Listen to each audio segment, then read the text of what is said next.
The Isle 95.9.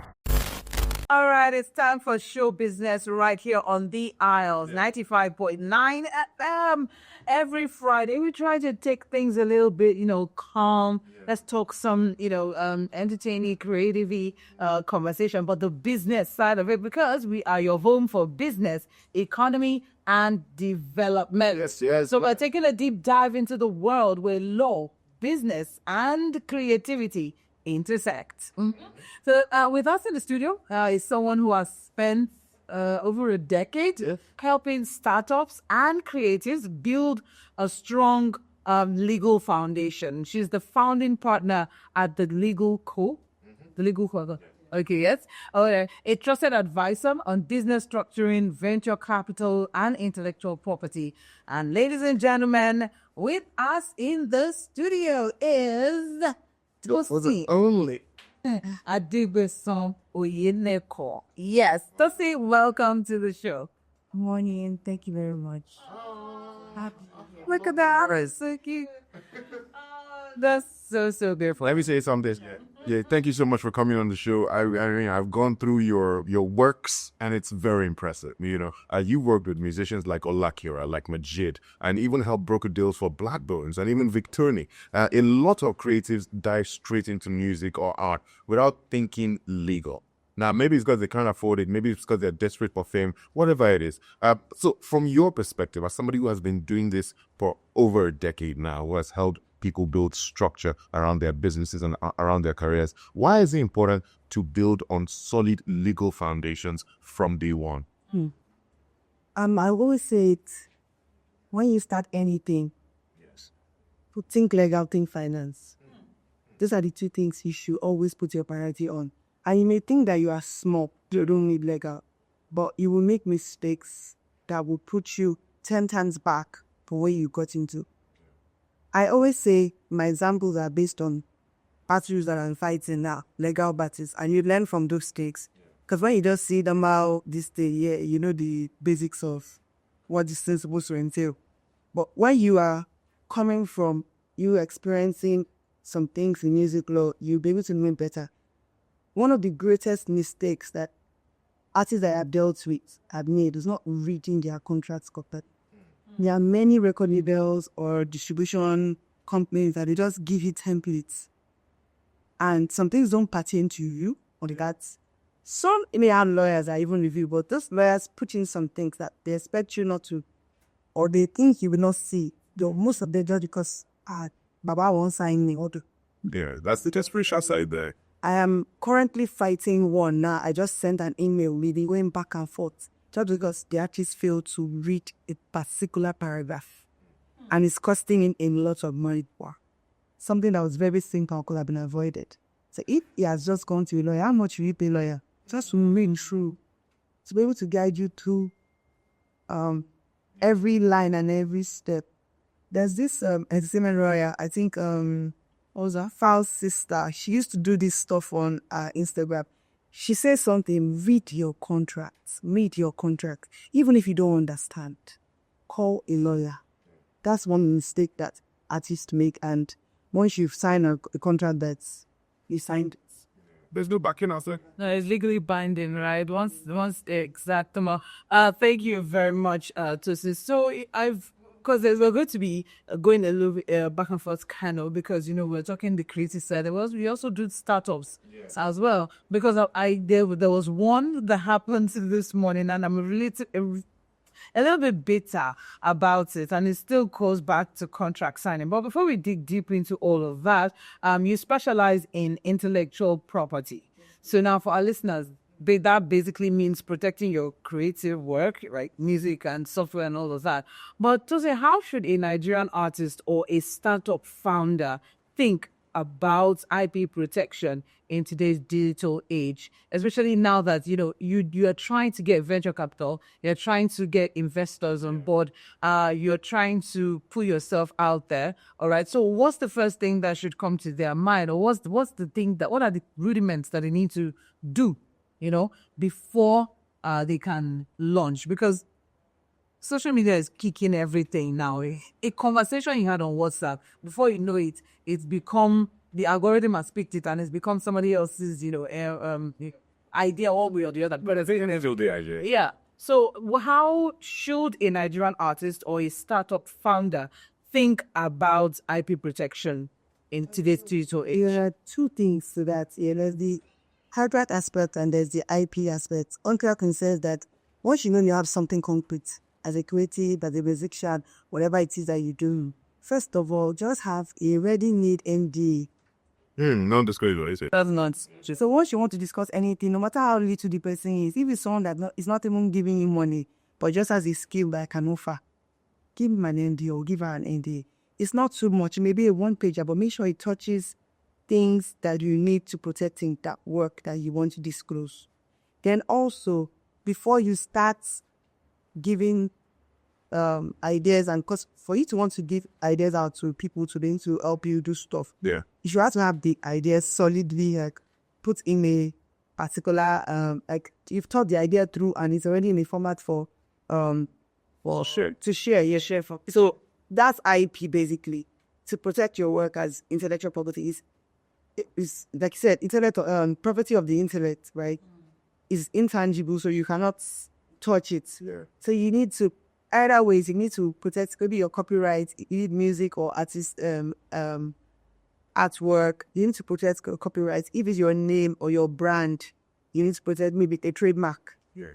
If it's like an artist now, for an artist, I would say trademark and copyright because you have these songs already. They're different. Yes. Okay, So there's copyright here. Copyright protects literary and artistic works. So, So these ones they should be there for the law to be able to protect that. It should be the particular put in a medium of communication.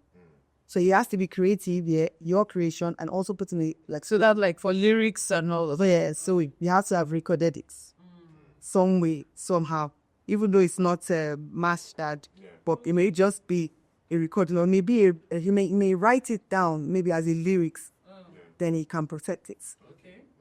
So once you have that, it is already in a form of expression because lyrics can be expressed. Also, singing it also can be expressed. So that first, you can copyright that as a musician. Your art's work. Okay, this is not even for musicians. For people that work with artists, like now, people that do cover page or all those albums. The graphic. Yeah, graphic guys, yes. Those that do all these Spotify pages, the pictures, the photographers.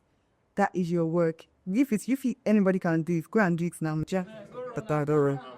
So, but these guys put in a lot of work to make it look, not those things, yes. So it is their work also. They can protect it, even though it's someone's name on it, because that's their artistic work. Machinery. Yeah, I remember there was a time when we just started the Lego tool, one of our first major IP matters was an artistic work. Somebody designed something for a bikini wear. And the person just said, okay, let me just pay you for this design. And the person paid, right? But the person was not employed by the company that makes the bikini wear. So you cannot say employee, whatever, was an independent contractor. And she did this artistic work and it was very nice. They couldn't down the bikini. And because of that, the arts on that bikini, it sold out. People loved that Bible. So thing blew and they made millions. It was not in Nigeria. They made a lot of money. And the artists came back, royalties. yeah. This, and they were dragging back and forth. I've paid you. But the person was trying to bring Lego into it and start saying, you have to give me half. But if all these things have been agreed from In the beginning. So that's copyright. that's copyright. But the trademark now. What's trademark? What's So trademark is claiming a mark or your name or a logo. So graphics also enters this because you can design a logo and you can trademark it. So now I design logo for an artist.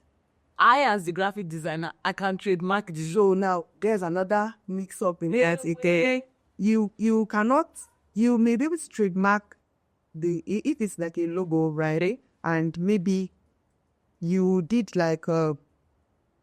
maybe a template and they are trying to use it to redesign something, you can trademark that here and it will pay you for it. Okay, so not the actual logo, but the digital asset, the assets, like the design asset, they said that they are using to build other logos, other assets. Yes, so you can trademark that. And also you can trademark your name as an artist. I would advise every artist I work with, trademark your name, because that itself is money. You can use that to make money off something, because the name alone opens doors. So trademark your name, so somebody will be able to, if someone uses your name for something, you can actually see them and make money off it. So yeah, so you can trademark your mark, like now your slogan, The brand identity, basically. yeah. So that's trademark. Okay, so let's make it more practical, right? Say I'm an up and coming artist. I just recorded my first single. I probably didn't have a manager. I don't have anything. I just recorded my first single. What would you say should be the first legal step that I would take? Would it be trademarking my name? Or securing my rights. What do you think? And you don't give us, I would say securing your rights on the song, because the name is not yet Established. One step at a time, CGs. one step. Yeah, it is the struggle. You are not late. You can dream big and know that the Holy Spirit is helping you. Because the part is that if you don't trademark that name, to be honest, and you don't, and maybe you don't envisage you're blowing, and something happens, someone else uses that name, they have to change your name. See this guy now, they have to change his name. This BNX. So yeah, Bougie, Shisi, yeah, Zulu Pens, all those things. And even Prince too. Yes, it became the artist formerly known as. See, artist formerly known as. Those things affect you. Now, sometimes there's always that when I want to go search, I still go do Buju. I don't then Google will not refer me as with the other say. So They're like, all his standards are not became. Keep. So the record be so now. But yeah, so it's good to from the onset just protect everything, even if you are small. To be honest, like I always say, about the restaurant going shop, even if you are small, just protect the name, because in case you can blow next week, you can blow next month, and you need that name to continue to follow you. All right, let's take some music. The Isle 95.9. Right here on the Isle, 95.9 FM, we have the beautiful, the delectable Tosin. I want to see how she's like, oh my Lord, this music belongs to my artist. No, but I don't think she doesn't meet the judges. Do you meet the judges? It's more arbitration of it. Yeah, I'm not even being to court in a month. 8 And that's good. I'm so happy for you. He might, yeah. Even the man, Aswe Gonzalo, will tell you he does not like the but he stopped going to court over 30 years ago. Okay, is it still show business right here? We are discussing intellectual property. So all your up and coming, it's not just about, oh, I can rap, I can sing. It's also very important to protect your art. It's very important to protect your brand, no matter how small. Even if you have no bloom, you're going to project yourself at the the good thing about today's conversation is that it's not just for creators, even entrepreneurs. There's a lot you can gain from today's conversation. So now on to the startup side. Yes. So even in the startup world, Tosin, you advise founders obviously on business structuring and venture capitals and all of that. For our audience who are in that line, venture capital, which means investors giving money to startups in exchange for a slice of ownership, is it? Yes. Yeah. So Tosin, when should a founder start thinking about raising capital? This is from Biz or Your Expert. Let's not waste it since you're here. When should a founder start thinking about raising capital, and how should they structure their business before the investors come in? When you start thinking about raising capital, when you have something solid and you think it can scale. Okay, so there are different types of investments. It's the self-investments. You can invest your money, your bootstrapping. And also, your family members, if they believe in your dream, they can put 1 or 2 for you. But when you want to start going, like you want to scale up, that's when you start looking for independent investors, like we use venture capital and all these other forms of investment.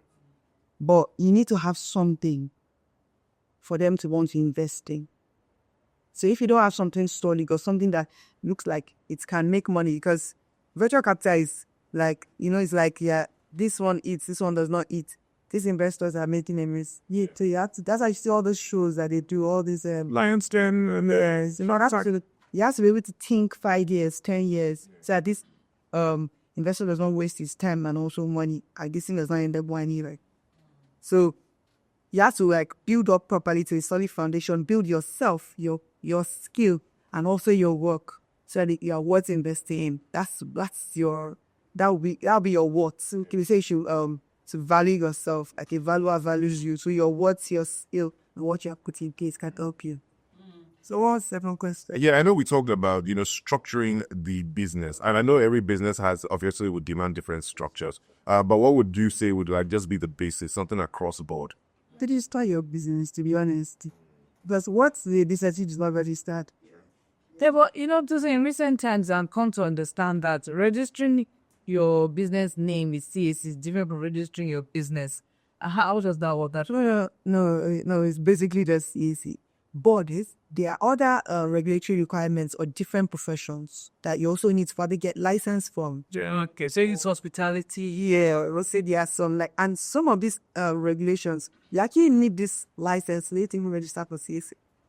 It will be all that. Yes. Okay. The CAC will ask you to be able to be sure that this person is not a scam and this person actually in this business. So what is your certification? Like for instance, a doctor, you want to register a hospital.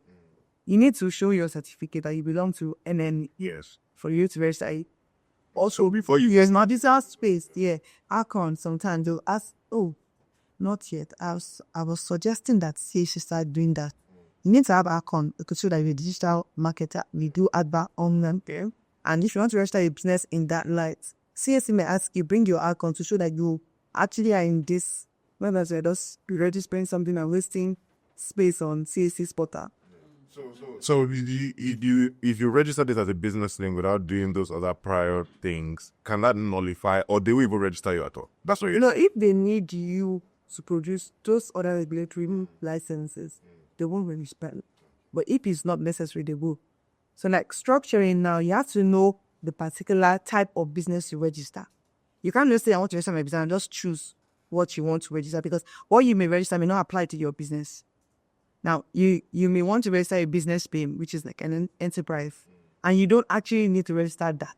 You need to register like the tenant liability, or maybe you need to do a 1 million naira capital base, or a 5 million naira, or the 20 million naira. For instance, a finance house.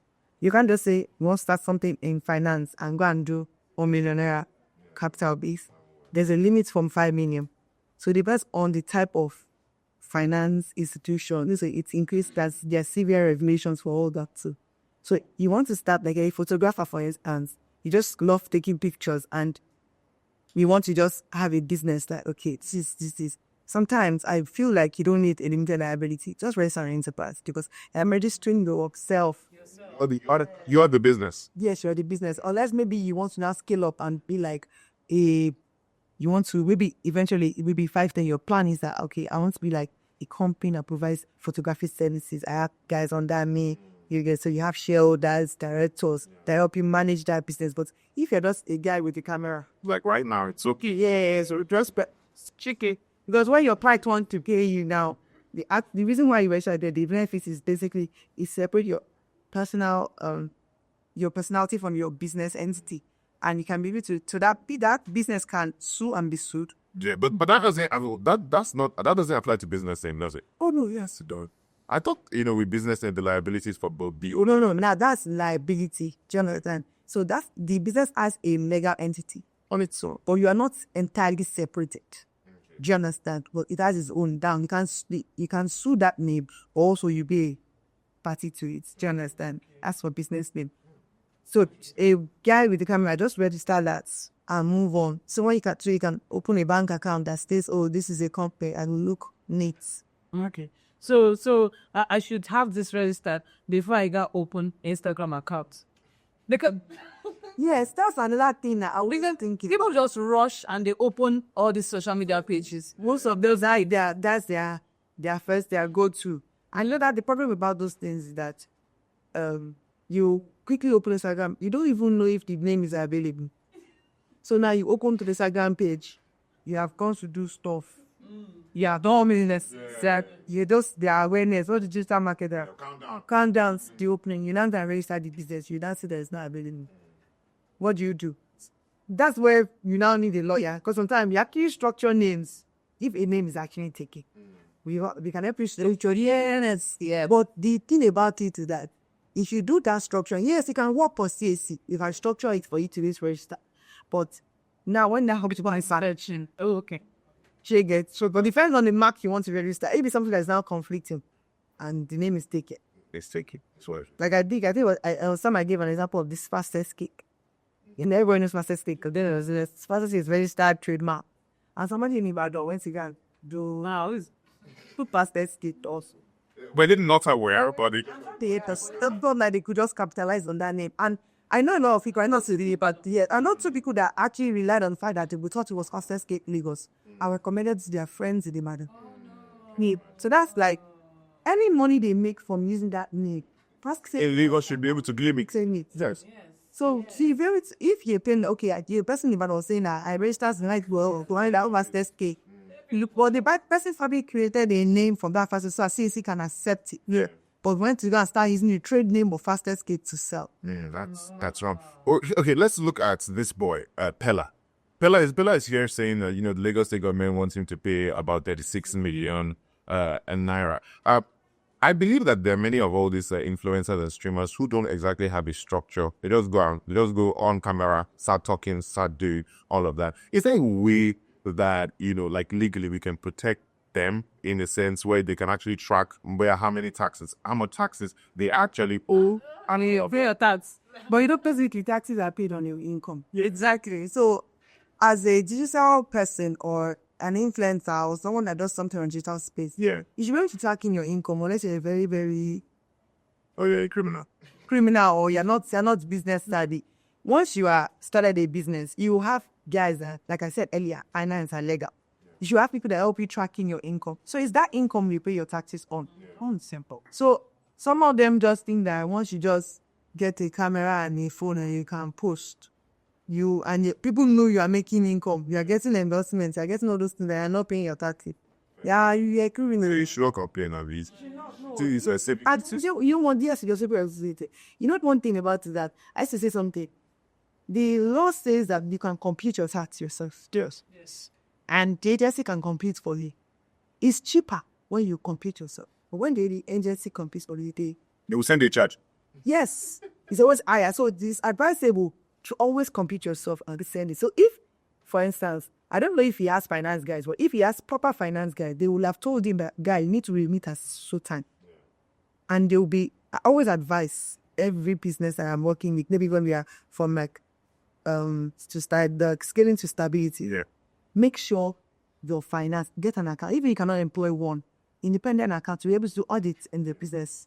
To be able to know, am I earning? So yeah, it's my earning. Even all these things, there are apps for it. You don't even need. Yeah, there were apps for it actually. Fact. To be able to trace your income. Alrighty, it is still show business. We have Tosin Adegbesan here with us in the studio. We are discussing intellectual property, protecting your Creative. yes, your creative ideas, your babies. Okay, so now let's talk about global collaborations and deals. We know that you've worked internationally, even collaborating with Legit Lagos in Holland and brokering deals with Sony Music in New York. So from your perspective, how can Nigerian creatives and startups position themselves better to attract global, opportunities and partnerships? I will say, first off, start here, right? Start here, make a name for yourself. Okay? Because there's this thing they say there are the three major distribution platforms: Sony, Music, the other three. So start here. These guys that get all the distribution deals and licensing deals is because their name is known and they have something that they have done. But yes, so maybe if you are starting from a record label, start proper, get known, or you are starting on your own and you have your own guys, you are doing your thing. So push yourself, keep pushing yourself. They rely on the work you have done to be able to come invite. I know people that they're not so blue, but this like Sony will see something in them, and through an agent or something, they get to miss them and they'll be like, okay, let's. And again, the how much you push yourself is how much your deal is. Some people now, you can get, assume, on $50 million deal. Do you understand? Some 30, some 100. So it depends on what they see you scaling to or what you have done. They base that money on it. So sometimes people reject this deal at an early stage and say, let me do more work. so that I can maybe to get a higher deal. Trademark you, yes. So that's why it's based on yourself, how you push yourself, and That's okay. No, go ahead. Go ahead. No. Oh, okay. So, I mean, but what are, because there's some people that, because you just mentioned something now that, you know what, let me just take some time just to build myself, build my brand and grow before I should negotiate these global contracts and all of that. But what's traps, or let me not say traps. What potholes should creatives look out for when signing those global partnerships? Because who should it be, a lawyer or your manager that should, broker these things, will have these conversations on your behalf? And what are the things that when you're going out, because now you are leaving your comfort zone, and there's some things there's a culture they have over there that may not, I don't know, our pop culture now, and also like traditions and all of that. So there's a culture that may be obtainable over there, but is like you're like, oh wait, I don't think it's something like a work for and all of that. So what are those red flags that you should look out for as a creative before going into contracts with all the international? I think international terms of the contract, and also the distribution, the speed sheet. Yeah. How you distribute the revenue and royalties. Like now, basically, when you are doing those licenses, it's your copyrights there. Giving them your copyright, you to exploit your music or whatever it is you have to make money and generate money for you. So negotiating properly. If you don't have a good manager and a good lawyer, they can push you and say, okay, this, we are doing this for you, we are doing that for you, and push you to it. But you are actually, and there are different types of this deal. You can actually assign 100% of your copyright to them. They can do 50%. Yeah. So what are the implications of what? No, 100. It's not bad to do 100% because you have given them full consent to be able to exploit your work, and for a period of time. Okay, so you cannot, if you go and do it perpetuity. I used to tell people, be careful when you see that in an idea in perpetuity. That means for life. Is that like basically selling them your masters? Because there's a word masters. Yes. Basically, so for the time that you own that copyright for 70 years. Yeah. So if you are doing it for life, you have to be careful. Those are the things that to be worded in your agreement that your lawyer needs to look at. So that's why the lawyer is the one that has to read it, because some technology always Pledged by your lawyer, basically. So even when your record label and all the other advisors meet that, yes, they say, maybe they get. What was the word again? Cleared. No, he said then masters. No, there's a word he said for life, that when you perpetuate. Because when you see someone can just take his perpetual use of it. They might not really understand So wait, a legal terminology that only a lawyer would understand. When you for those type of things, nah. It may be a good transition, may be good money, but look at some lines that can affect you and in future and really put you in dispute. Okay. All right. Well, the conversation still goes on. This says we're having a conversation with Tosin. The Isle 95.9. Hi, my name is Josh the Black Boy Coffee. I'm a co-host of The Hour Rush on The Hour 95.9 FM. If you enjoyed the content you just watched, ensure you like, subscribe, and comment. Let's go.